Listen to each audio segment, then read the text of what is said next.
2008's Metal Gear Solid 4 was yet another example of Hideo Kojima's unique brand of genius. From its 8-bit beginnings on the MSX2 all the way to its last epic adventure on the PlayStation 3 console, Solid Snake and his tactical espionage action have become one of the mainstays of video games, helping to make Konami and Kojima strong brands within the industry. But after making 4 genre-bending blockbuster installments of Metal Gear Solid, what was left for Kojima? Where else could he take the series? As it turns out, that's a question for which we have yet to find an answer.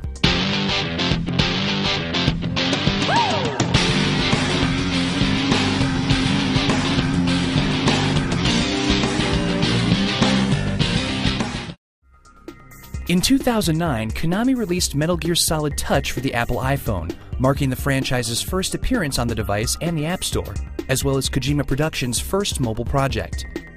Its missions were based on those found in Metal Gear Solid 4 and gave players a touch-based shooter experience.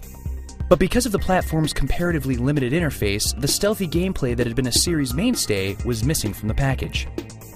A year later, Kojima and his team would return to the PlayStation Portable with Metal Gear Solid Peace Walker. This was a direct sequel to Snake's last outing on the PSP, Portable Ops, continuing the prequel storyline started in Metal Gear Solid 3 Snake Eater. But unlike Portable Ops, Peace Walker would actually be directed by Kojima himself. He planned on handing the production reins entirely over to his team, but eventually decided that, quote, it was still a little too early to leave it completely in their hands. In fact, the project was so important to Kojima that it was originally going to be called Metal Gear Solid 5. But as it drew closer to release, the 5 was dropped. Even still, Kojima called it an MGS 5 class game. Peace Walker's story bridged the gap between the prequel storyline and that of the first Metal Gear, revealing how MGS3's hero, Naked Snake, ultimately became the franchise's villain, Big Boss. With such an important story, it was no wonder that Kojima made the campaign insanely huge, featuring over 100 side missions and challenges. Each mission also allowed for cooperative multiplayer, a first for the series. Peace Walker proved that even in a small package, Kojima could still deliver the full Metal Gear experience. And that was proven by the game's critical reception, once again scoring high marks. But because of the PSP's lack of popularity outside of Japan, sales weren't strong. Peace Walker fared more like Metal Gear 2. It was a great title that only a handful of people played. So where did that leave Metal Gear Solid 5? As he had felt so many times in the past, Kojima was ready to leave Snake's world, and this time he was actually getting out. As production on MGS4 was wrapping up in 2008, Kojima and his team began sketching out ideas for a proposed 5th installment in the series. This time, they planned to focus on the activities of some of the characters introduced in Metal Gear Solid 3. But before getting too far into the game's planning stages, Kojima once again discovered that the team wasn't quite up to the task, explaining in an interview, quote, simply dropping MGS5 on the younger staff was a bit heavy and there was resistance to doing it without my involvement. The project was scrapped. Soon after its cancellation, however, a member of the team suggested a game focusing on Raiden, the character who took over for Solid Snake in Metal Gear Solid 2.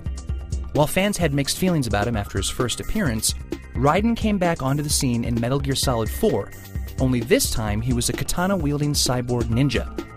Of particular inspiration to Kojima's team was a cutscene in MGS4 where Raiden obliterates a gang of walking tanks by slicing and dicing everything in sight. With that action-packed sequence in mind, the developers had hit upon the idea for the project that would take Metal Gear Solid 5's place, Metal Gear Solid Rising. This new title would give players control of Raiden, with gameplay focusing on his ability to cut through anything and everything he encountered. The story would be a so-called interquel, filling the gaps between Metal Gear Solid 2 and his reappearance as a cyborg. Because Rising would be a side story featuring brand new mechanics, the team was less daunted by tackling the project without Kojima as director and got to work. Unfortunately, they found it hard to make much progress. Because it was still Metal Gear, the staff tried to keep the franchise's trademark stealth elements alive. But the action-based cut-anything concept didn't mash well with sneaking around. Even more troublesome was the fact that giving players the ability to slice through any obstacle made it impossible to create linear levels. Progress on the project slowed to a crawl, then practically came to a stop. Because Kojima had taken on the role of consultant instead of providing a singular guiding voice as the director, Rising was rudderless. The different departments working on it all had different ideas of what the final product should be. Needless to say, it didn't go well. By the end of 2010, Kojima reluctantly decided to pull the plug. But even after canceling Rising, Kojima still wanted the game to see the light of day. His team at Konami, though, had shown that they weren't up to the task. It was time to bring in someone new. At first, he considered some studios outside of Japan, but he reasoned that a game featuring a cybernetic ninja, subjects of particular Japanese specialty, should probably stay in the land of the rising sun. Eventually, Kojima settled on Platinum Games, developers of Bayonetta. Kojima approached Platinum president and CEO Tetsuya Minami at a party and asked if the developer would take a crack at Rising. At first I thought it was a joke, recalled Minami in an interview. Only after Kojima asked him a second time did Minami realize that the offer was really on the table. He accepted the challenge, and Platinum set to work on rebuilding the game from scratch in early 2011. When the developer delivered an impressive alpha build 4 months after taking over the project, which was now being called Metal Gear Rising: Revengeance, Kojima and the rest of his team knew the right decision had been made. Platinum dropped the stealth components, focusing instead on the action-packed cutting elements. In addition, the plot was reworked, taking place several years after the conclusion of Metal Gear Solid 4. While no specific release date has been announced, Revengeance is scheduled to come out in the fourth quarter of 2012. And while fans wait for Revengeance to finally arrive, Konami has made sure to keep the hunger for Metal Gear alive. In late 2011, the publisher released the Metal Gear Solid HD collection for the PlayStation 3 and Xbox 360, with a version for the PlayStation Vita coming in summer 2012. The collection gives gamers a chance to experience Metal Gear Solid 2, 3, and Peace Walker all in one package, and in glorious high definition. Not only that, but a 3D version of Snake Eater was released for the Nintendo 3DS, showing off the world of Metal Gear in ways that had never been seen before. The Metal Gear franchise changed the face of gaming as we know it.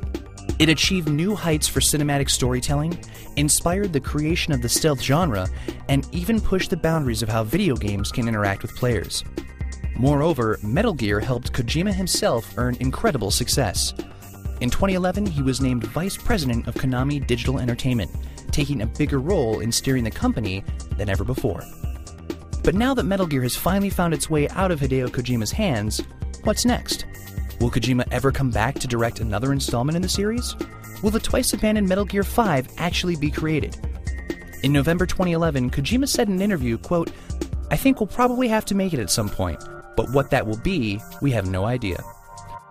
Right now, the future of Metal Gear after Revengeance is something of a question mark for fans and creators alike. But don't be surprised if we hear more about MGS 5 sooner than Kojima is letting on. After all, Snake has a tendency to take people by surprise.